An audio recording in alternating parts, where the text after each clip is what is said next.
Hi everyone, welcome to my channel. I'm Olabisi, your Yoruba teacher, and today we'll be learning how to pronounce the Yoruba vowels. The Yoruba vowels are 7 in number, but then before we start learning, I would like you to subscribe to this channel, like the video if you're new here, but then if you're already a subscriber, I really appreciate you for coming back. Thank you so much. And so let's start learning how to pronounce the Yoruba vowels. The first one is A.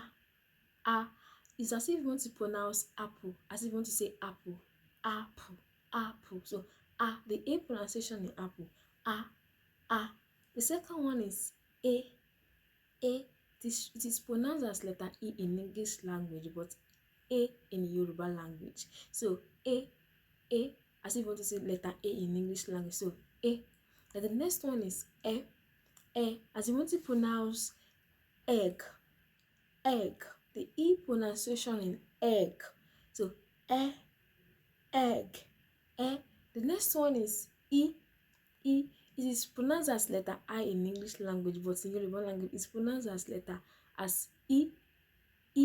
So it's the same pronunciation with letter E in English language. So E. Then we have O. The same thing as the English language pronunciation of letter O. So O. The next one is O.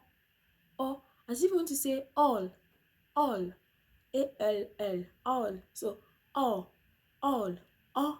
It's just that the tone is a bit different. So all, all. The last one is oo. As if you want to say who's there? Who are you? Ooh, ooh. I hope you learned a lot. So if you do, kindly subscribe to this channel. Do not forget to subscribe. Do not forget to like this video as well and share it with others. And do not stop coming. Make sure you come back. I will be expecting you again. Bye. Thank you.